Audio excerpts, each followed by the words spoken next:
The frog and the caterpillar, मेंढक और caterpillar. Hello and good morning friend, this is Sanjeev Jain.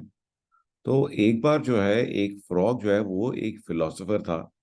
और उसने एक बार जो है बड़ा एक उसको बहुत ही इंटरेस्टिंग साइट मिला, जैसे उसने कहा कैटरपिलर को चलते हुए। तो उसने उसको देखा, ऑब्जर्व किया, और देखते देखते उसको बड़ी हैरानी हुई। उसने कहा यार, मैं तो ये चार टांगे जो को दी हैं भगवान ने, इनसे ही चलने में बड़ी तकलीफ होती है। ये कैटरपिलर की 100 लेग्स हैं, 100 टांगे हैं, ये कैसे चलता है। उसने इसको और देखा तो उसको और हैरानी हुई। इसने कहा कि ये डिसाइड कैसे करता है कि कौन सी टांग पहले उठानी है, उसके बाद कौन सी टांग उठानी है, उसके बाद कौन सी टांग उठानी है। अरे ये कैसे करता होगा। तो उसने फाइनली जा करके, उससे रहा नहीं गया, उसने कैटरपिलर से जाके पूछ लिया। कहता भाई कैटरपिलर, आपको देख के मुझे बहुत ही अच्छा लगा, लेकिन मुझे एक बात नहीं समझ में आ रही कि मेरे को डिसाइड करना मुश्किल होता है कि पहले कौन सी टांग उठाऊं, उसके बाद कौन सी टांग उठाऊं। और आपको मैं देखता हूं तो आपकी तो 100 टांगे हैं, तो आप ये कैसे करते हो।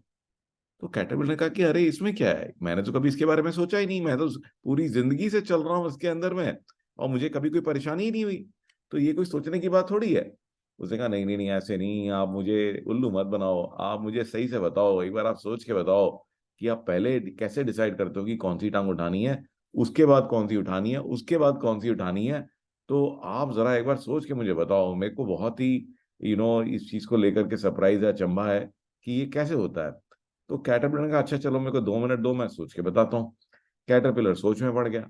और उसके बाद में जब वो सोच रहा था उसने कहा अच्छा चलो मैं पहले चल के देखता हूँ तो उसको चला ही ना जाए, तो उसको जो है कंफ्यूजन क्रिएट हो गया कि अब मैं कौन सी टांग उठाऊं, क्योंकि ये जो प्रोसेस है वो नेचुरली करते आ रहा था, कभी उसने इसके बारे में सोचा नहीं। और फाइनली जो है उसने बहुत कोशिश करी, बहुत कोशिश करी, और उससे चला ही ना जाए। तो उसने फाइनली जो है थक हार करके जो फ्रॉग है उसको बोला कि भैया मुझे आप माफ करो, आपने मेरी जिंदगी तो बर्बाद कर दी है। जो चीज मेरे लिए कोई प्रॉब्लम ही नहीं थी, आपने उसको प्रॉब्लम बना दिया।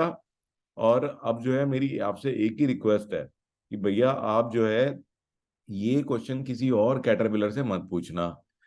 तो इसी प्रकार से ये जो स्टोरी है गाइस, इस स्टोरी का मॉरल क्या है, ठीक है, इससे पहले मैं आपको एक कहानी बताता हूँ। तो एक जो है चाइना के अंदर एक बहुत ही फेमस ड्राफ्ट्समैन होता था जो कि ड्राइंग्स बनाता था, चू ई। और चू ई जो है वो हमेशा परफेक्ट सर्कल्स बनाता था, फ्री हैंड। उसे कोई कंपास की कोई जरूरत नहीं थी। उसको बगैर किसी कंपास के हमेशा वो सर्कल जो एकदम परफेक्ट बनता था।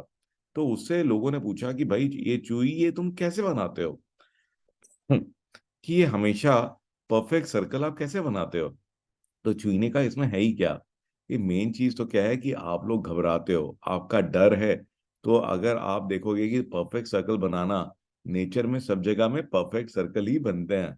ठीक है, अगर आप स्टार्स की मोशन को देखो, प्लैनेट्स की मोशन को देखो, पानी के अंदर में जो रिपल्स बनते हैं, they are always perfect circles. तो नेचर को पता है कि ये सब चीजें कैसे करनी है। प्रॉब्लम तब आती है जब आप उसके अंदर अपने दिमाग को घुसेड़ देते हो। तो हमेशा जो है हर एक चीज में हम अपने दिमाग को ले आते हैं, और दिमाग जो है खेल को खराब कर देता है। तो हम लोग पुश करते हैं उन चीजों को जो कि नेचर जो है आराम से कर देती है। तो डॉक्टर वेन डायर जो है वो हमेशा ये कहते हैं कि the nature does nothing but leaves nothing undone. तो इस स्टोरी का मॉरल क्या है, तो बहुत ही इंपॉर्टेंट मॉरल है स्टोरी का, कि हमारे को नेचर के साथ फ्लो करना चाहिए, ना कि हर चीज में अपने दिमाग को लेके आना चाहिए। कई बार आप कोई चीज करने की कोशिश कर रहे होते हो और वो नहीं हो रही होती, तो maybe it is not the right time for it to happen.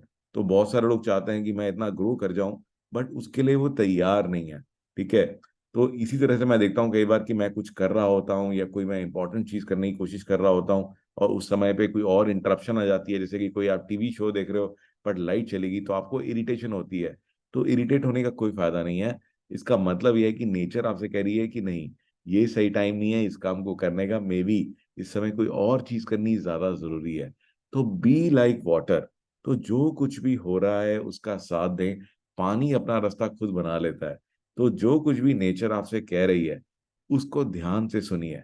हर चीज में अपना दिमाग मत लगाइए, बिकॉज जो यूनिवर्स है, जो नेचर है, वो आपकी you are the nature's favourite child, आप यूनिवर्स के फेवरेट चाइल्ड हो, आप गॉड के फेवरेट चाइल्ड हो, तो they know what is best for you.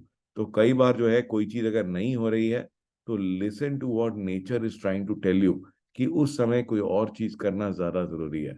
तो आई होप कि आपको ये स्टोरी इंटरेस्टिंग लगी होगी। आइए बढ़ते हैं आज की टेक टिप की तरफ।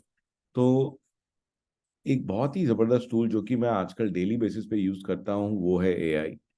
तो एआई जो है that is one of the most amazing tools, और इसके अंदर बहुत तरह की प्रॉम्प्ट्स हमें यूज करना सीखना चाहिए। तो मैंने तो इनफैक्ट अपनी पूरी एक गाइड बनाई हुई है, और ये जो गाइड है इसके अंदर अलग अलग तरह की कैसे क्वेश्चन पूछने हैं to get the absolutely perfect answer. तो one of the very amazing formats that I like is a tabular format. तो जो टैबुलर प्रॉम्प्ट है, तो आप ये देखेंगे कि इसमें ना आप क्वेश्चन पूछें, और उसके अंदर में जो क्वेश्चन है फिर उसको हम जो है कैटेगराइज कर सकते हैं। तो हम उससे पूछ सकते हैं कि what are the different categories you can break your answer into for more descriptiveness, then create a table with your original answer with these categories separated into different columns। तो मैं आपको ना एक करके दिखाता हूँ, आपको इमीडिएटली समझ में आएगा कि हम क्या करने की कोशिश कर रहे हैं। तो आइए पहले मैं एआई खोल लेता हूँ। तो ये जो है आपका नॉर्मल चैट जीपीटी है। तो ये आपको देखेंगे ये चैट जीपीटी है। तो अब इसके अंदर में हम पहला क्वेश्चन पूछते हैं।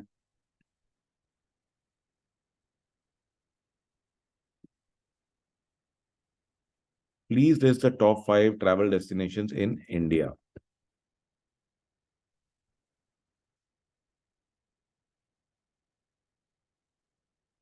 तो इसने हमारे को आंसर दिया जयपुर, आगरा, वाराणसी, गोवा, केरला। अब हम अपना नेक्स्ट सवाल पूछेंगे।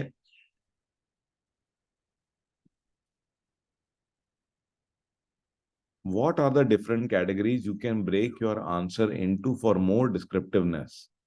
तो देखिए अब इसने इसको बताया कि इसकी कैटेगरीज हैं historical and architectural Marvels, beaches and coastal retreats, cultural and spiritual centres, natural beauty and scenic landscapes, metropolitan and urban experiences. और अब आप देख रहे हो कि अब ये देखिए कि अब आंसर एक्सपैंड होता जा रहा है, कितनी सारी कैटेगरीज आ गई।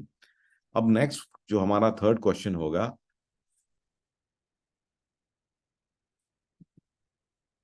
so we will ask our third question. Now create one table that includes your original answer with these categories separated into different columns. So guys, now look at this amazing table that is created. Historical and architectural marvel देखने हैं तो जयपुर जाओ, आगरा जाओ, वाराणसी जाओ।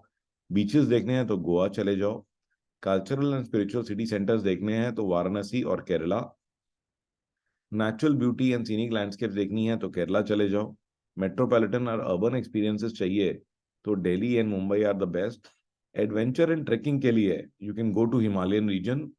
Wild life and natural sanctuaries के लिए you can go to Ranthambore. तो आप देख रहे हैं कितना अमेजिंग है ये। So try using this, and in case you would like to get this guide, then you can connect with me.